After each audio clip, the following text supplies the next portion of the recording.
in China. What information can you share about the execution of Canadians in China, as well as, I know if you can't share specific numbers, but broadly, how many Canadians are we talking about? So we strongly condemn the execution that did happen against Canadians in China.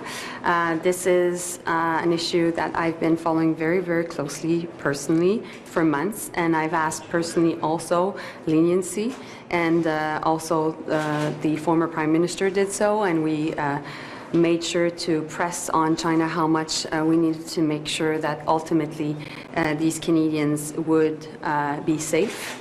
Therefore, we've been in contact with their families. I was even in contact last week with the team in China and in Ottawa that was supporting the families through these difficult moments.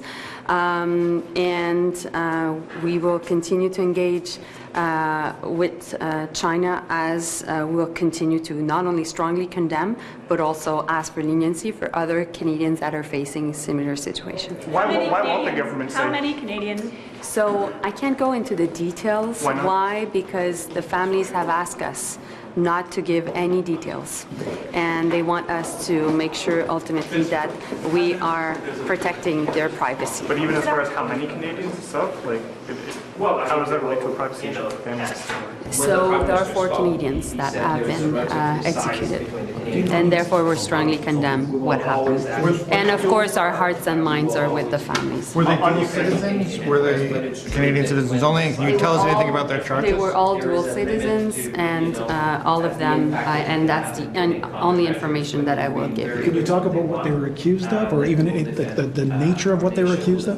They were all facing charges linked to criminal activities, according to China, linked to drugs. From Canada's perspective, is there any evidence that those that were executed were actually guilty of any drug-related offenses? So my point is, we deal with consular issues around the world. And around the world, every day, Canadians are in tough situations, and we support them, maybe in Africa, in Asia, in Latin America.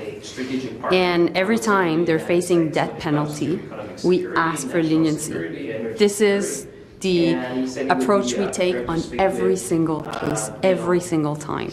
And because for me, the lives and safety of Canadians is so key, I got involved personally to try to prevent these executions.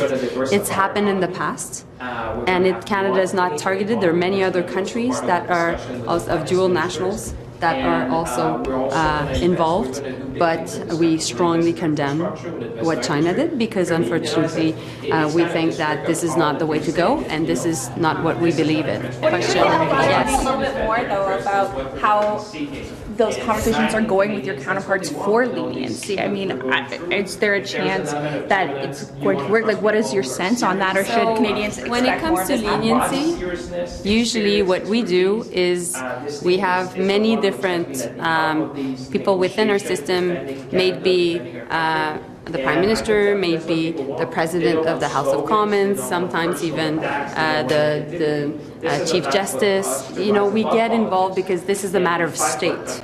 This is not a matter only of a political party or of the government. And so that happens in many, many, many cases. And that's what we've been doing. Being the Foreign Minister for 4 years now, I've done that many times with many of the different people involved.